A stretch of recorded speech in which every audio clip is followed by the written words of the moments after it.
과학자가 인간에 대한 이야기를 할 때 누구를 소개하는 것이 가장 좋을까 이렇게 접근을 해봤고요. 제 생각에 과학이 인간에 대해서 말해준 것이라는 어떤 제목을 붙인다면 거기에 등장할 첫 번째 인물은 사실 첫 번째이자 마지막 인물일 수도 있을 정도의 그런 위상을 가진 인물은 바로 찰스 다윈입니다.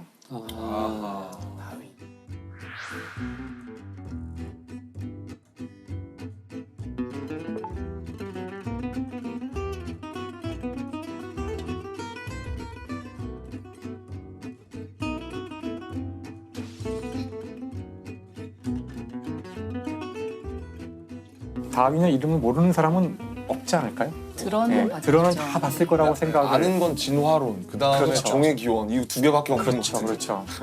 더군다나 이 찰스 다윈이라는 사람은 명성에 걸맞게 충분한 그 스토리를 갖고 있는 사람이기도 해서 아 좋아요. 일단 영화적인 인물이군요. 이미 영화화 됐어요. 그래서 아. 이미 영화화 되기도 했고 의외로 사람들이 잘 알지 못하는 하지만 아주 유명한 그런 이분을 소개하면 어떨까 하고 준비를 해봤어요. 좋습니다. 어떤 점에서 끌리셨나요, 우리 다윈님?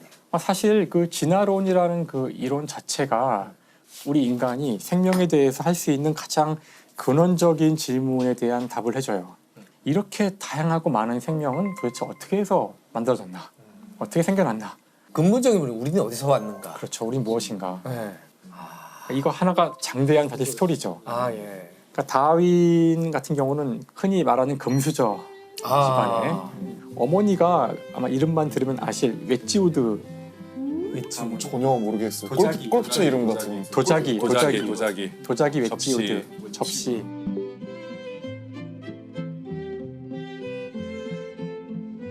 그래서 금수저 집안에서 태어났기 때문에 사실 평생을 제대로 된 직업을 가진 적이 없었어요. 한량이었어요? 그거를 한량이라고 하기에는 돈이 많아서 사실 직업에 대한 걱정은 크게 없었는데 아무튼 그래서 집에선 당연히 의사가 되거나 아니면 뭐 신학자가 되거나 근데 다윈은 흥미가 없었기 때문에 이제 당연히 이제 의사는 재미가 없어서 그만두고 때려치고 그래서 결국은 신학에서 학위를 받게 돼요. 와. 다윈이 신학 학위가 있어요? 아이러니네요. 근데 이제 그 신학 학위를 받은 바로 그때 비글호를 타게 돼요. 비글호요? 이름이 비글호예요? 배 비글을 좋아하셨나? 비글호는 배고요. 그 배는 이제 당시 영국 해군의 미션을 받아서 남미를 측량하러 가는 그런 일을 맡게 돼요. 남미. 근데 어쩌다가 그 배를? 그러니까 신학 학위를 받았는데 왜 그 배를 타게 된 거예요?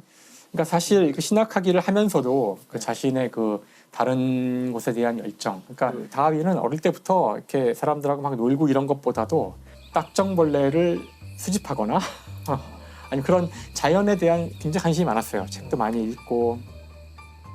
그래서 이제 그런 쪽의 사람들도 많이 만나서 그 당대에 유명했던 지질학자나 이런 생물학자들하고 교류를 많이 했고요.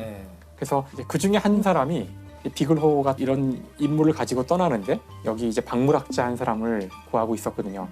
그래서 이 사람 저 사람 이제 알아보다가 많은 사람들이 나 못 가 뭐 여러 가지 이유로 못 가서 이게 쭉 돌고 돌아서 다윈까지 온 거예요. 근데 박물학자가 뭐예요? 박물. 물. 다양한 것을 모으고. 그렇죠. 네. 수집하고 이런 거죠. 네. 우리 박물관 할 때 그 박물. 맞아요. 아. 그때 다양한 거를 수집할 수 있는 가장 좋은 방법은 새로운 땅에 가는 건데 그래서 당시 이제 그런 학자를 찾았기 때문에 다윈한테 해보지 않겠냐? 그래서 당연히 이 사람은 너무 하고 너무 좋아 이거는. 새로운 거. 그래서 결국은 이제 배를 타게 되죠.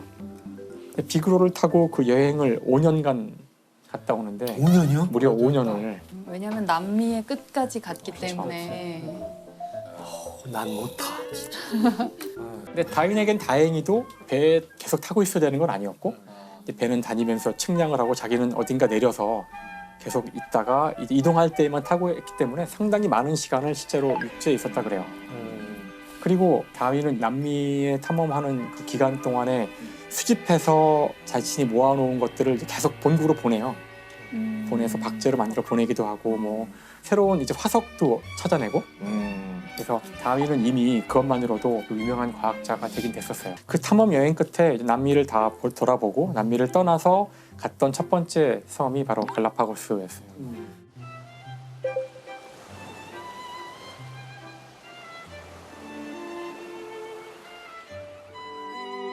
근데 갈라파고스에서도 이제 많은 관찰을 하게 되는데 이 지역이 특별한 것이 대륙과 동떨어진 섬이잖아요. 그래서 이 섬에서는 정말로 한 번도 본 적 없는 괴상망측한 생명체들이 있는 거예요. 그러니까 그때 이제 새들을 핀치라는 새들을 네. 관찰을 하고 부리에 대한 많은 기록을 남겼는데 여기 섬이 한 개가 아니었거든요. 네. 몇 개의 섬이 있는데 제도라 그러잖아요. 네. 그 새들은 전혀 모양이 달라서 다윈은 다른 종인 줄 알았어요. 다른 종류의 새인 줄 알았어요. 그렇겠네요. 아, 근데 나중에 이제 갖고 와서 이걸 해부를 하고 정확하게 조사해 보니까 같은 종인 거예요. 근데 핀치였구나. 같은 종인데 왜 이렇게 변화가 심하게 일어났을까? 그러니까 이런 현상들은 일반적으로 보기 힘들어요. 저희가 사는 이 세상은 워낙 이미 수많은 종들이 서로 경쟁을 해서 딱 균형을 다 이루고 있기 때문에 이런 일이 잘 안 일어나는데 이 섬은 워낙 좁은 고립된 곳이기 때문에 하나의 종인 새도 상황에 따라서 아주 급속하게 변화가 타타닥 일어나서 다양한 종류의 부리를 어떤 부리를 가진 새는 나무를 쪽이 덮여 있고 사실 이렇게 다르면은 딴 데서는 다른 종이거든요. 여긴 그렇지 않았던 거죠. 근데 문제는 이제 돌아와서부터 이제 고민이 시작되는 거죠. 돌아와서 고민되지 이제. 예, 자신의 데이터들을 이제 가지고 분석을 하고 책을 쓰려고 하다 보니까 뭔가 이제 그게 있는 거죠. 이거 생명의 다양성에 대한 자신이 답을 찾은 것 같은데 함부로 함부로 이야기 했다가. 서서히 답이 보이는데 이게 굉장히 위험한 답이란 사실을 알게 되는 거예요. 그래서 불경하다. 그렇죠. 네.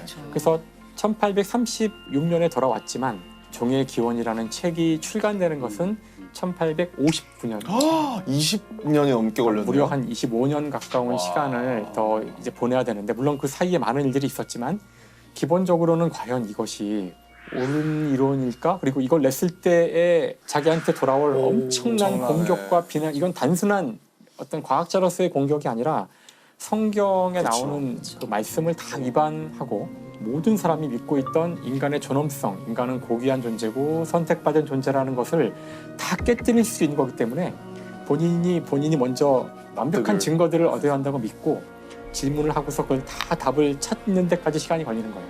보강을 하는 데까지. 코페르니쿠스랑 비슷한 것 맞아요. 같네요. 코페르니쿠스가 이제 지구가 이 세상의 중심이다라는 걸 모든 사람이 그렇게 생각하고 있을 때 열심히 관측하고 꼼꼼하게 기록해서 봤더니 그러면 안 되는데 자꾸 태양이 중심에 있고 지구가 움직이는 결과가 자꾸 나오는 거죠.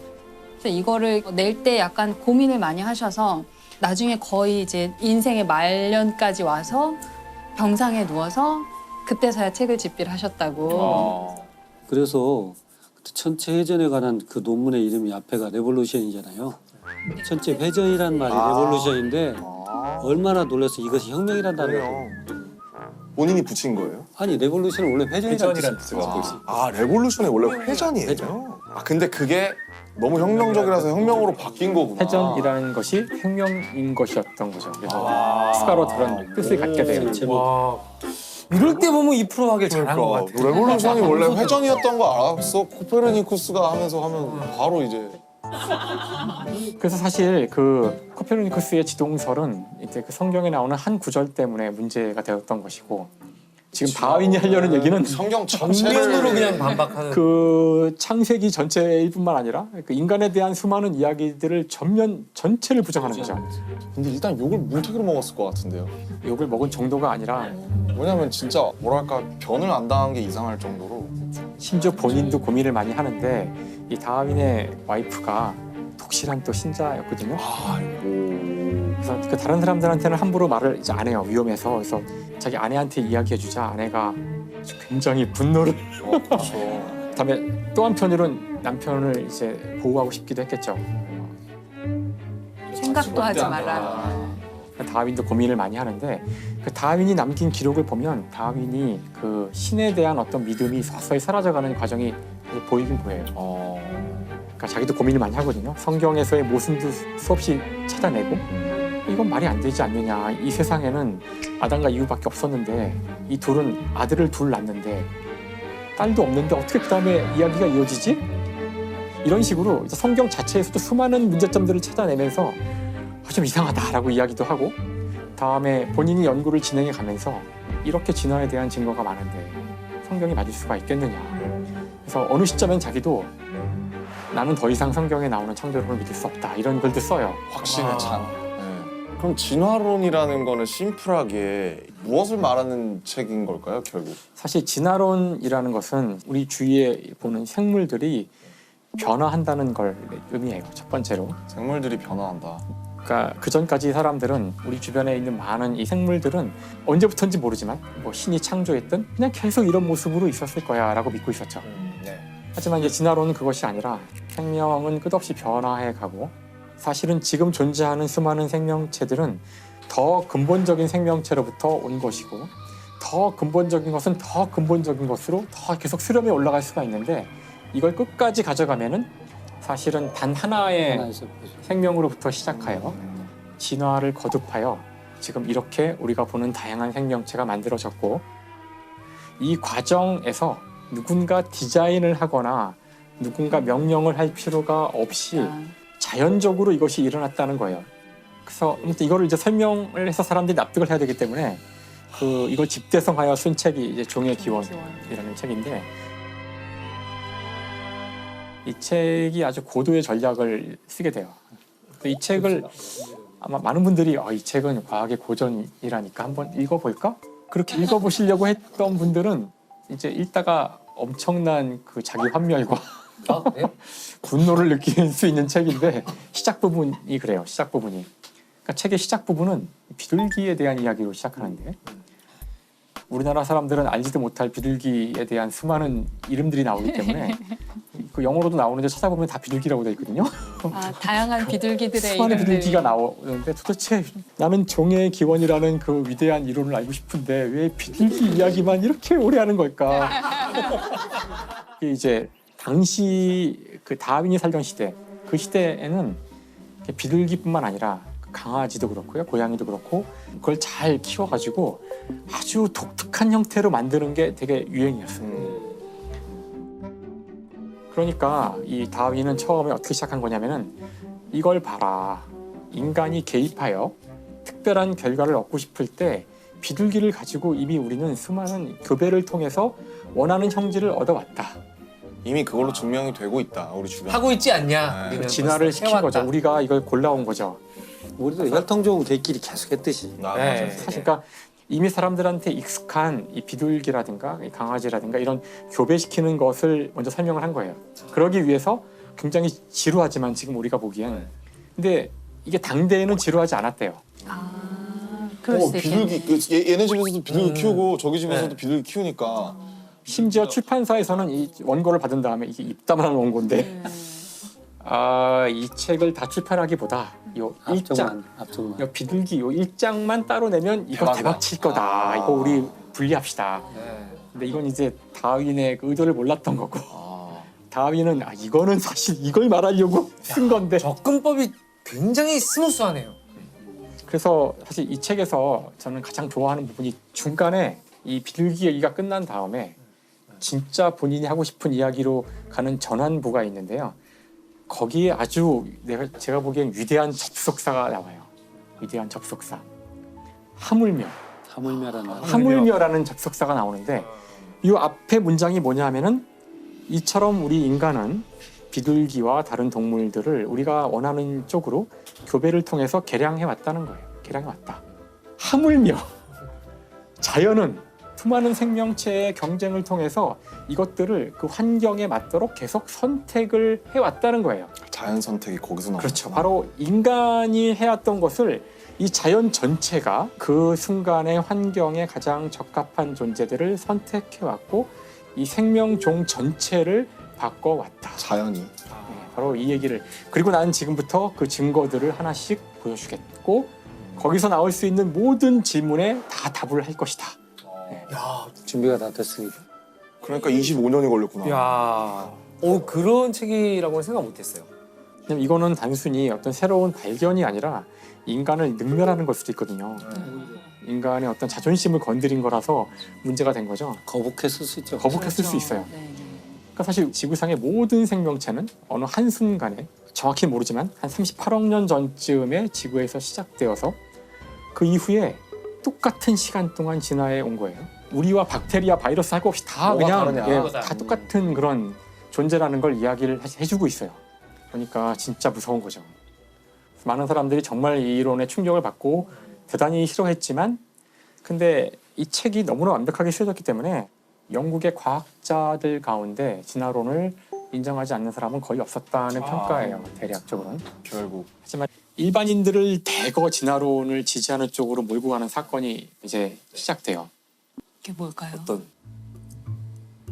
이제 보기에 따라서는 어떻게 오해될 수가 있냐면은 선택받는다는 것이 어떤 경쟁을 통해서 약육강식의 세상을 합리화하는 식으로 이용될 수가 있습니다. 그래서 우생학 같은 것도 맞아, 어떻게 보면 바로 네, 그거죠. 강한 네, 것들만 네. 살아남고 강한 것만 살아남고 또는 이걸 거꾸로 보면 살아남은 것은 왠지 강한 것이고 이걸 인간 사회로만 좁혀서 보면 가장 지금 우월한 백인들이야말로 살아남을 가치가 있는 네. 그런 어떤 인종이고 아니면 유색 인종들은 지배를 받아야 될 그런 인종일 수도 있는 거죠. 바로 이것은 당시에 한참 아시아와 아프리카를 식민지화해가던 빵만 유럽에게 아주 필요했던 열강. 어떤 사상이었을 수도 있던 그렇게 거예요. 쓰일 수도 있었겠어요. 다윈 자신은 알았을까요? 그 점에 대해서 혹시 미리 우려했거나 우려했죠. 아 그런가요? 네. 악용될 수 있겠구나. 악용될 수 있기 때문에 사실 그 진화라는 단어를 초판본엔 쓰지 않아요. 에볼루션. 영어로 에볼루션인데 에볼루션이라는 단어는 쓰지 않고요. 그 에볼루션이 들어가야 되는 장소에다가 정확하게는 그 descent of modification이라 그러는데 수정을 통한 나아짐이랄까? 뭐 이 정도의 느낌의 단어를 사용하는데 진화를 아주 완곡하게 풀었네요. 예, 완곡하게 네. 이것이 왜냐하면은 그 에볼루션이라는 말에는 무언가 더 좋아지는 듯한 느낌? 네. 뭔가 방향이 네. 있는 듯한 그러니까 그런 뉘앙스를 주고 싶지 않았던 거예요. 근데 워낙 사람들이 에볼루션이라는 단어를 좋아하다 보니 다음에 이게 또 한 단어로 착착 붙잖아요. 네. 그래서 결국은 이제 이 단어로 귀착됐는데 후회하죠. 이걸 나중에 후회하고 뒤에는 쓰긴 쓰는데 계속 안타까워해요. 아, 여기에는 어떤 나아진다는 진보한다는 개념은 없다. 그러면은 여기서 결국 이제 이런 질문이 나올 수밖에 없는데 그러면은 되게 다른 답이 나올 수 있다고 생각하는데 그럼 인간과 다른 여타 동물들을 어떤 구분짓는 어떤 기준이 있다고 생각하신다면 그게 어떤 거라고 생각하시는지. 항상 이런 문제를 접하면 과학자는 똑같을 거예요. 인간이란 무엇인가? 인간의 정의부터 정의. 생각을 해야지만 이 질문이 시작되거든요. 네. 네. 그래서 그러니까 인간에 대한 그 정의가 여러 가지가 사실 있잖아요. 있을 수 있겠죠. 여기 네. 작가님도 많이 아실 것 같은데 네. 저 같은 과학자한테 물어보면 인간은 DNA에 있는 정보로 규정되는 그런 종이죠. 그러니까 종이란 건 별게 아니라 서로 번식이 되면 종이에요. 네. 서로 이제 교미 적당한 단어가 그렇죠. 뭐 짝짓기. 예, 뭐. 짝짓 그렇죠. 짝짓기. 그러니까 사실 종에 대한 정의는 그런 식으로 짝짓기로 정의가 되어 있는 거고 우리 인간이란 호모사피엔스라는 종은 우리가 가진 DNA 정보를 가지고 이야기할 수 있고요. 그러면 다른 종과는 DNA가 조금 다른데 그 다른 동물과 또 다른 동물은 또 DNA가 약간 다르죠? 김영하 선생님은 네. 이 얘기에 대해서 어떻게 생각하세요? 어렵다고 생각합니다. 지금 많이 골똘히 생각에 잠겨 계시더라고요. 네. 인간이란 오랫동안 말씀 안 무엇인가? 하셨는데 근데 이제 저는 이야기를 쓰는 사람이니까 인간과 다른 종을 구분하는 가장 큰 것은 인간은 이야기를 한다는 거죠. 없는 이야기를 만들어내기도 하고. 어쨌든 이야기를 한다는 거죠. 이야기를 한다는 게 정확하게 뭐랄까 좀 이야기라는 게 그러니까 뭐 인간이랑 모기도 다르지 않고 인간이랑 원숭이도 다르지 않지만 이야기를 안 하잖아요. 이야기라는 거는 생존에 필요한 정보들을 굉장히 효과적으로 전달하는 매체거든요. 네. 우리가 생존에 필요한 여러 가지 정보가 있지만 이거를 그냥 직설법으로 전달하면 잔소리가 돼서 듣기 싫어해요.